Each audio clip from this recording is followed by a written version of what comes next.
Hi, welcome to Middle Age Mum Rant.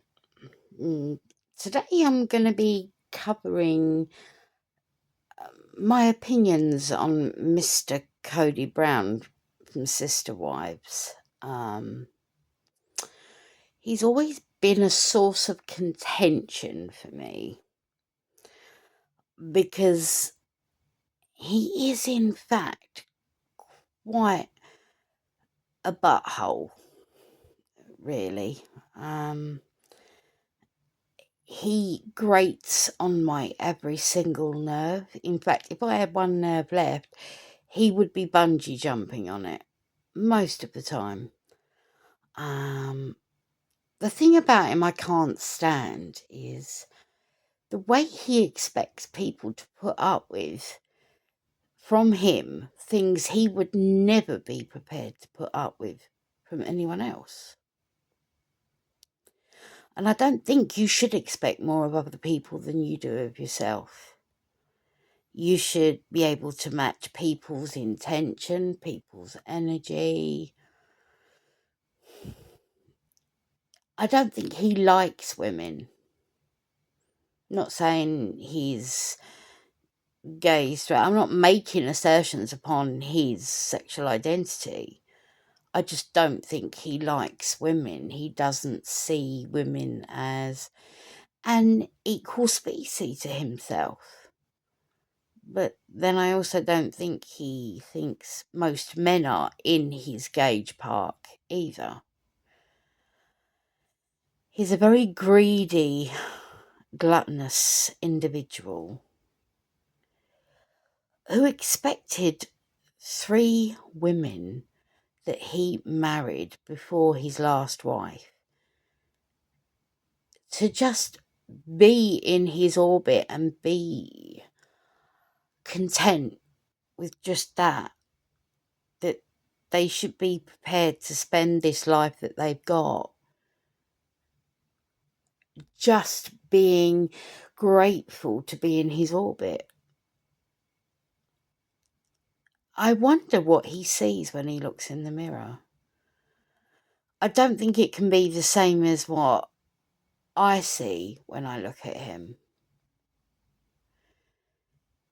Duping 3 women into believing that you love them. Get them hooked into this lifestyle.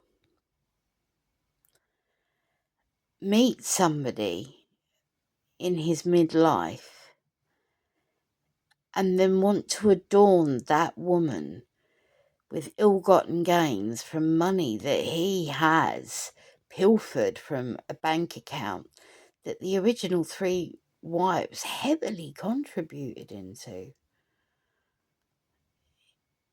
He wants them to not notice that he is lavishing his 4th wife with copious amounts of goods and assets, and he feels perfectly entitled to just take whatever he wants.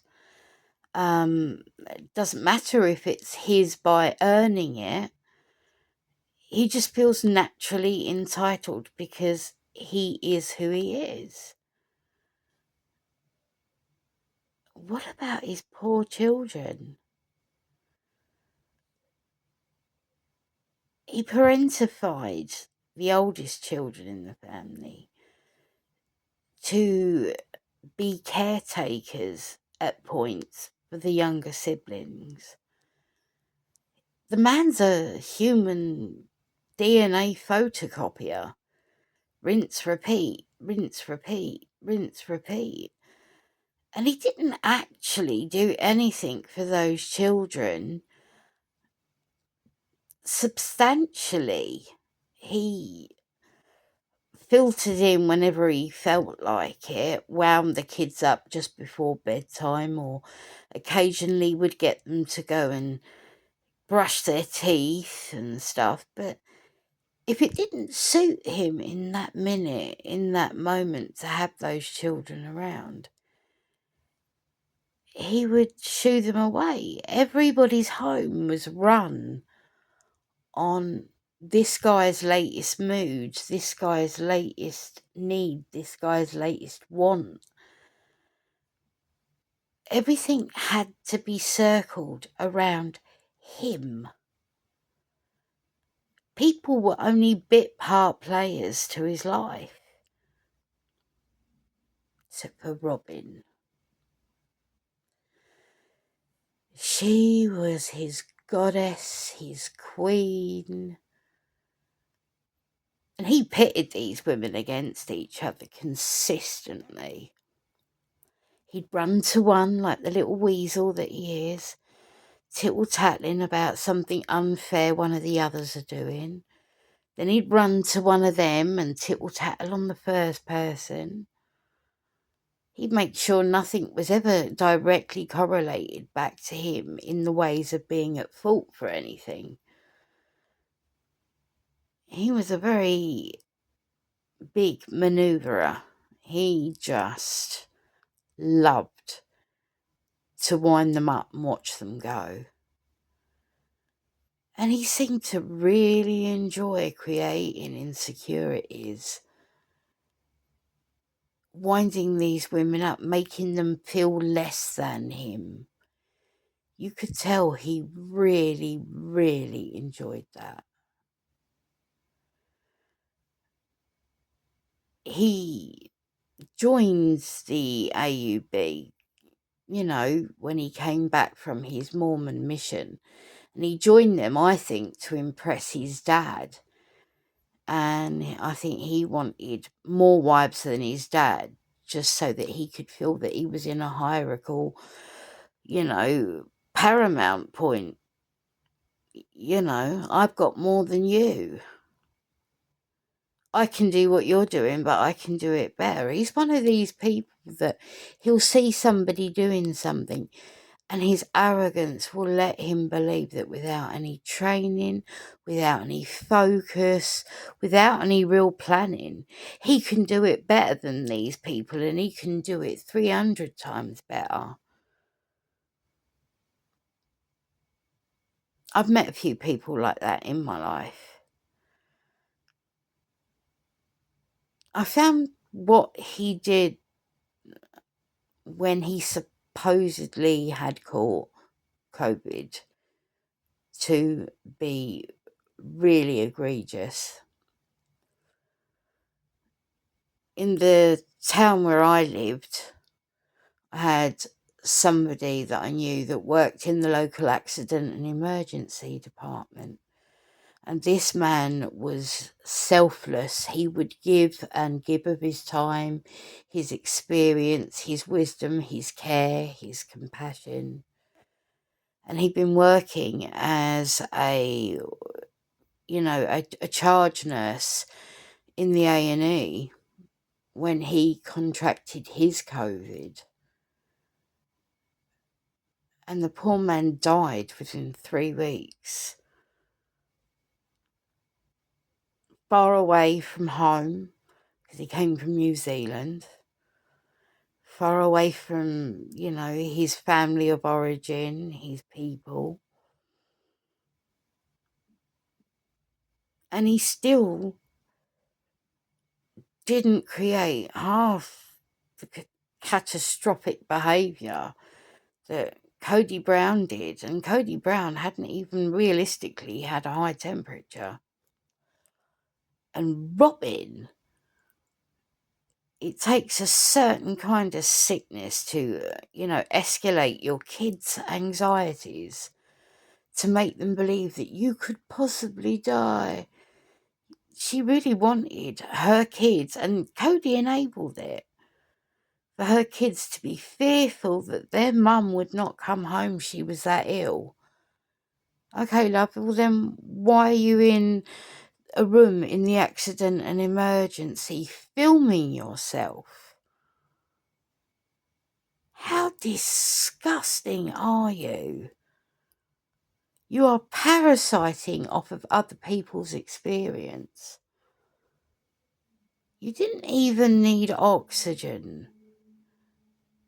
You didn't need any machines attached to you. There was no, You were just there to be kept an eye on, Robyn. You are disgusting to do that to your children who admittedly already struggled with anxiety at the time. Look, I know this video is all over the place, but it's my first one on here about sister wives. So it's not going to make much pathway sense, but I'm just saying a few of the things that have really bugged me in my time. And the other thing I didn't like is when Kody took Mary out for an anniversary dinner, and he told her that the thought of her having 2 lovers or 2 husbands, the vulgarity, he was almost trying to shame her. Again, he couldn't understand why she would be jealous, knowing that he was going into other women's homes and touching them in the same intimate ways he touched her, kissed those women like he kissed her, shared the secrets, that come by love and lamplight, the way that he did with her. And Kody couldn't understand why the thought of this stuff made her jealous. And yet, when she said, well, how would you feel if I had another husband?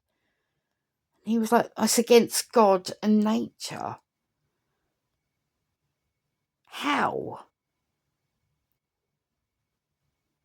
How can you look at yourself in the mirror, Kody Brown, you ignorant, hypocritical douche canoe? Oh my God. So it's okay when you do it and you expect them all to cry themselves to sleep quietly so as not to disturb you. Hmm? But you don't even want to think about what that might feel like. But you hide behind God to make your point.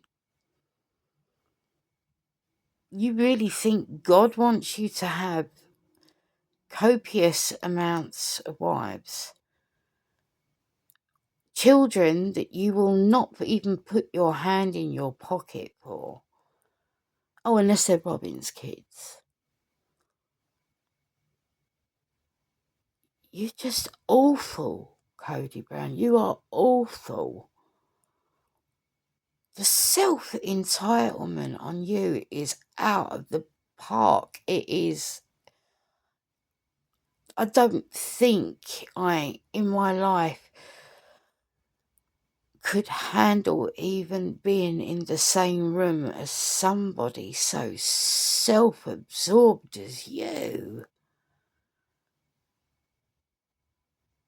You took people's feelings and you crushed them because you could. And what Kody Brown did to his wife Christine when he let her believe that he was on board to go back to Utah. He wasn't. He was being an absolute weasel all over again because he wanted to stir a little trouble between her and the others. Pretending like he didn't know she was going to leave him. You were lucky to have the years with her that you did. Because as fat and gappy as I am, you would not have been here overnight, let alone all those years, the decades that she was with you.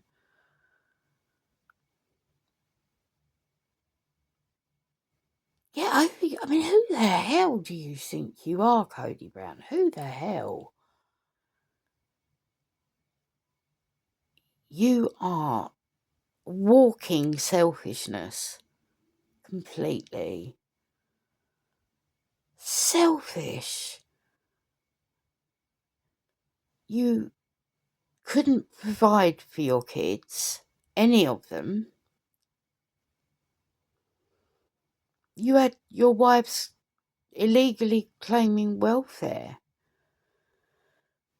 And yet, human DNA photocopier, make another one, make another one, make another one. And it is a bit conveyor belt like, because you didn't attach any relevance to them having individual personalities. It's like they were just like little prototypes for you. And you played your children up against each other as well. How shallow are you? How hollow is your soul that you felt the need to do that? You destroyed them because you felt like it. And don't get me started on your silly little temper tantrums. You ridiculous, petty little man. I did not. You're acting like you're not even culpable in this. The phone goes both ways. Well, yeah, that means you could also call them, couldn't you, Kody? You could have done, and you should have done. But no, you'd rather sit there and sulk. They told my wife off. They hurt my friends. I'm taking my ball and I'm going to go home, and you're not playing anymore. The fact of it is, Kody, the moment your children developed their own personalities, their own individualised styles, you knew your days were numbered. They were going to find out just what a nobody, soulless, attention-seeking, self-absorbed twit you are. You only made time for the littles. And then eventually, even though Trudy was more or less the same age as one of your kids, you ignored her because of who her mum was. You broke your children's hearts. Again and again and again. And then blamed them for it.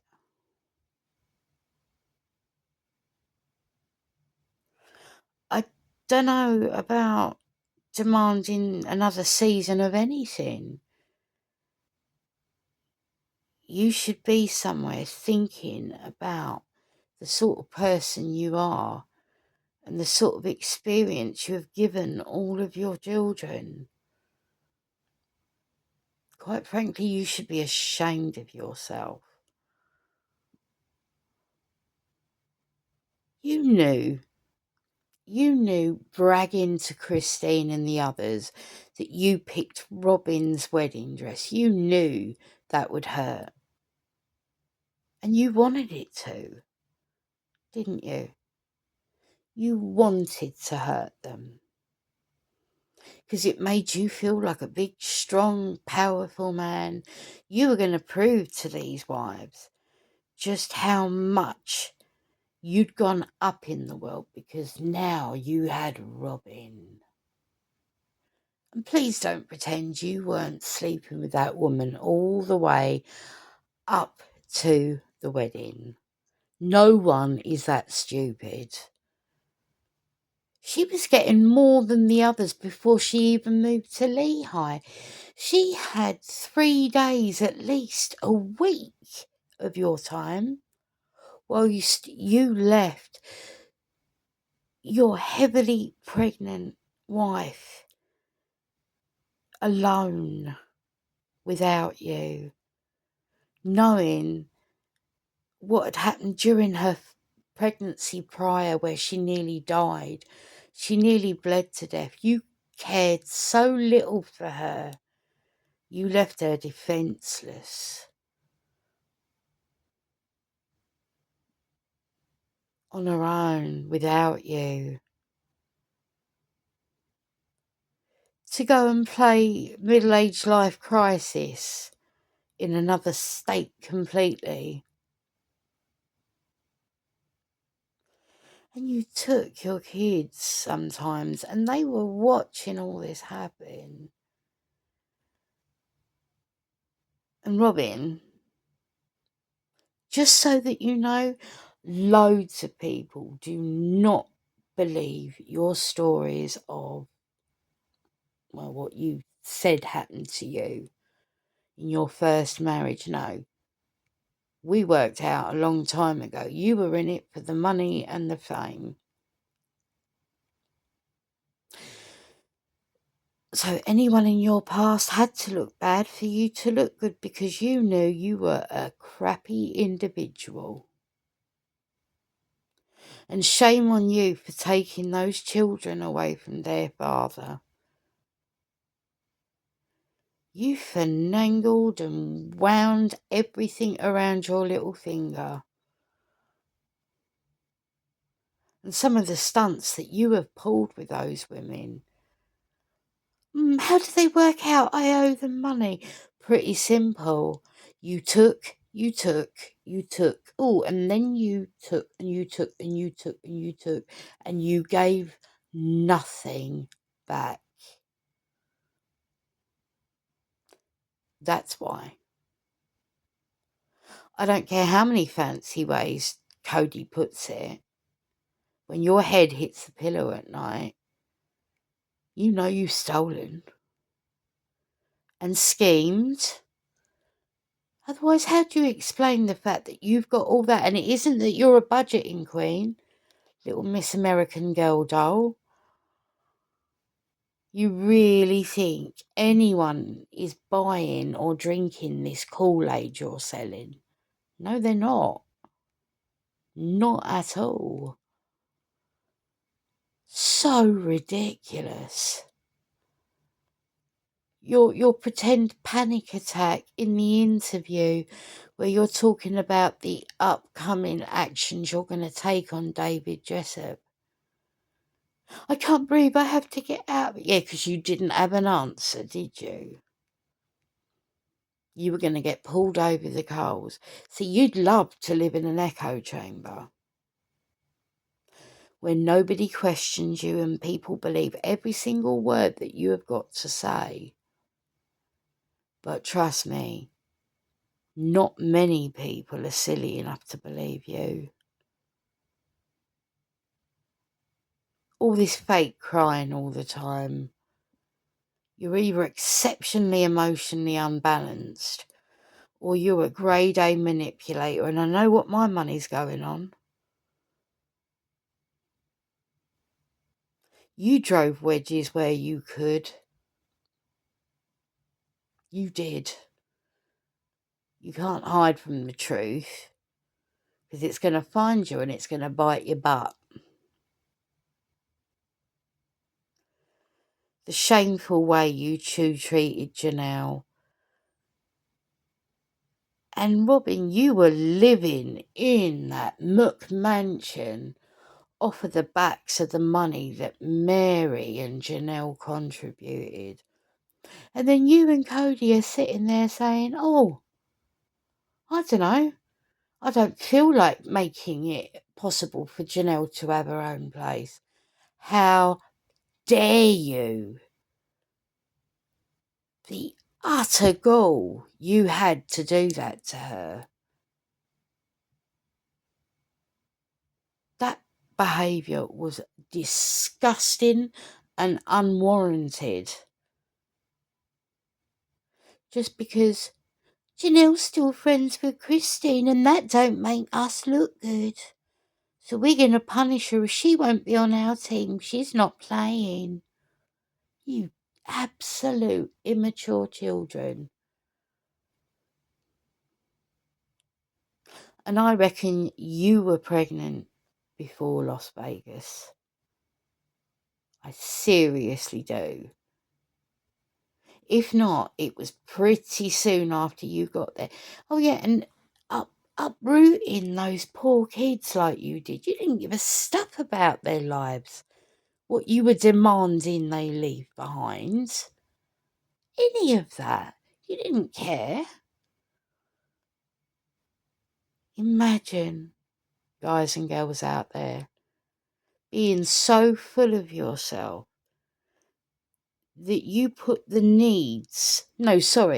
wants of a few over the needs of so many. I don't care how you put it to people out there, Kody Brown. All the fancy, oh, it's not about favouritism, it's about finding favour. Oh, do one. It's obvious you treat her 3 billion% better than you have ever treated the original three. In fact, they were just your ATM, contributing towards the bank account that you two were going to pilfer from for as long as you could. And I don't buy that you were helping him get back in contact with his kids, Robyn.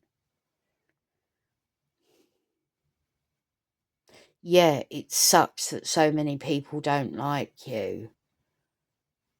But let's not pretend that you don't know why that is. You know why that is. But in your little bubble on little Kody Brown and Robyn Brown Island,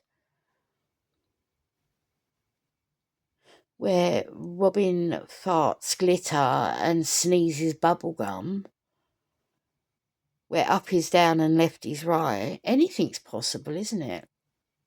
Trouble is, you have to go out there in the real world. And people see what you did. People see you. They see right through what you did and how you were.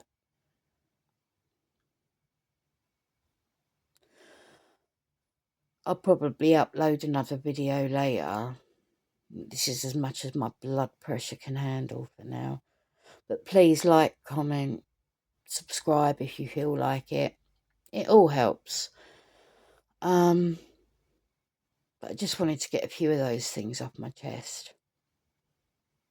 Speak soon.